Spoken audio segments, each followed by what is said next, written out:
9, 8, 7, 6, 5, 4, 3. Very good.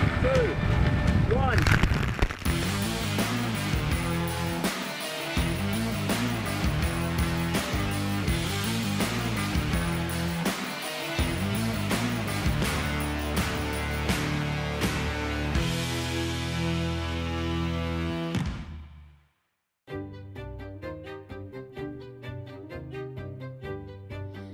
During the 5 weeks in which the 35th America's Cup will be played out, you will hear that the famous silver trophy is the oldest in international sport, that the competition dates back to 1851, that the famous silver ewer is the most coveted prize in sailing, that it once represented the longest winning streak in history, and that the last event in San Francisco saw the greatest ever sporting comeback. All of this is true. But at its heart, the America's Cup represents 2 things above all else. It is the ultimate sailing match race. 2 boats, 1 winner, 1 loser. And it's always represented the leading edge of design and technology. Never has this been more valid than today. The 35th America's Cup has created the most advanced boats in the racing world, designed for a high-speed match race that will raise the bar to an entirely new level. And while the boats may be the fastest ever used in the Cup, they're also the smallest. But there are some things we know less about than ever before, namely, who will win. Here, not even the 5-time winner and architect of the modern America's Cup can help. It's probably one of the most unpredictable outcomes that I've ever experienced. You know, these teams are very equally matched. It's going to be a very close contest, I think, particularly amongst the finalists. You know, and I'm honestly not sure who's going to win this. Since the last America's Cup in 2013, teams have been busy racing identical 45-footers in the America's Cup World Series. Ultimately, the America's Cup is a match race between the defender, in this case Oracle Team USA, and a challenger. The first phase of the competition involves selecting the best challenger from the 5 teams that threw down the gauntlet.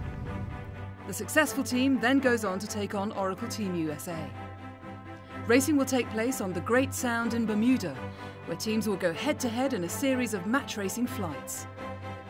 Having won the America's Cup World Series overall, Land Rover BAR starts the qualifiers with a 2-point advantage. Oracle Team USA came second and has a 1-point advantage. The road to the Cup involves 3 phases. The first is the qualifiers, a double round robin where teams race each other twice. This racing includes Oracle Team USA. The lowest scoring challenger is eliminated. And the defender, Oracle Team USA, then plays no further part until the America's Cup itself. The Challenger Playoffs is a knockout phase between the 4 teams. Each match is a 1-to-5 series to select the challenger. Then it's on to the America's Cup match, a 1-to-7 series. So, who are the teams? After a difficult and traumatic America's Cup in 2013, Artemis Racing has frequently delivered impressive results, but without the consistent performance they would have liked, until now. During the practice racing, the team dominated the results, pointing towards a new level of performance. Emirates Team New Zealand set the foiling agenda for the last America's Cup and came within 1 race of winning, before Oracle Team USA snatched victory in the most dramatic manner. Well known for their innovative style, the Kiwis are nevertheless as capable of winning the Cup as they are crashing out. Last to the party, and believed to have the smallest budget, one of Groupama Team France's greatest assets is its skipper, Franck Camas, one of the world's most versatile and accomplished sailors. When it comes to raw, hands-on feel, the French team has plenty going for it. Led by the world's most successful Olympic sailor, Sir Ben Ainslie, Land Rover BAR has taken a technical and clinical approach to its campaign. Despite winning the America's Cup World Series, they've struggled to deliver results in the recent practice racing. Yet only a fool would write the master of comebacks off. SoftBank Team Japan is led by one of the most experienced America's Cup skippers in the fleet. In 5 previous Cup campaigns at the wheel, Dean Barker has tasted both victory and defeat. Buying design packages from Oracle Team USA at the start of the cycle gave his team an early advantage. Skipper and helmsman Jimmy Spithill is the hard nut of the Cup. Nicknamed the Pitbull, his focused determination along with the team's comeback in San Francisco makes them a strong defender. Well funded and well stocked with talent on and off the water, they appear to have it all. Yet they failed to win a single America's Cup World Series event and finished second overall. And in the Cup, there is no second.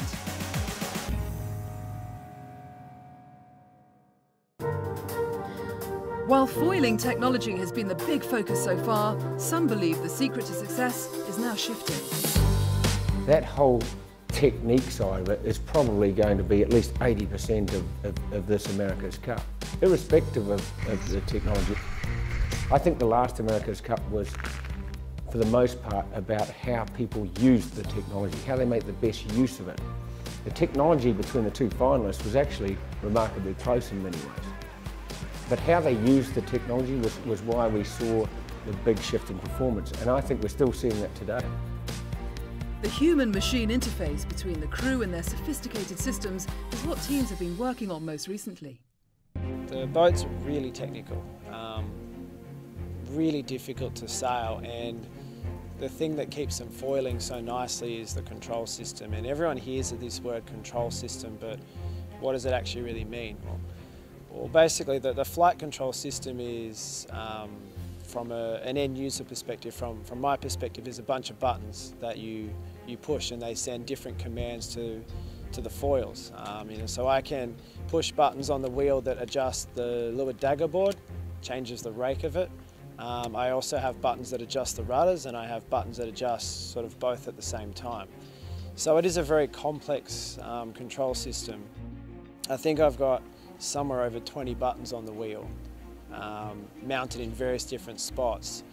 And it's been a huge project. You spend a lot of time with control systems engineers and boat builders, to be frank, in the team, coming in saying, I need to move the button 2 inches to the left, and they look at you and they roll their eyes and they're like, what do you mean?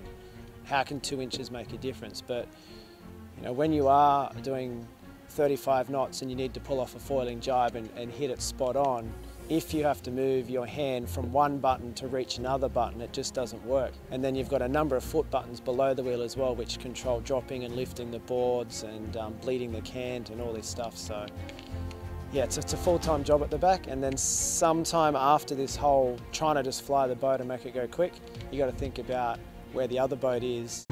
All the teams have been considering the same issue, but Land Rover BAR believe they have a solution that will take them onto another level. The wheel involves a whole lot more in terms of the control of the systems on the boat and the foils, the dagger board and the rudder. And the easier those are to control, then the more stable the boat will be and the faster it will go. Well, the shape of the wheel, it's obviously circular as it has to be within the rules. But it's moulded, specifically to fit my grip.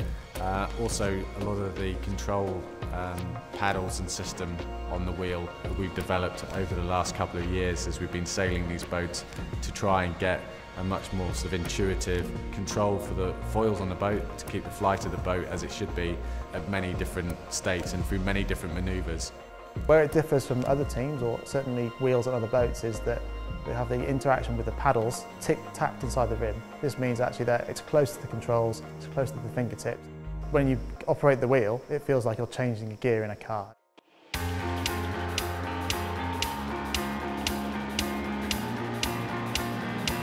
Others have taken a different approach to engineering an advantage. Generating enough power to drive the hydraulic systems is a problem that all the teams face. Emirates Team New Zealand hope to increase their efficiency after fitting cockpit-mounted bicycles instead of the conventional grinding pedestals.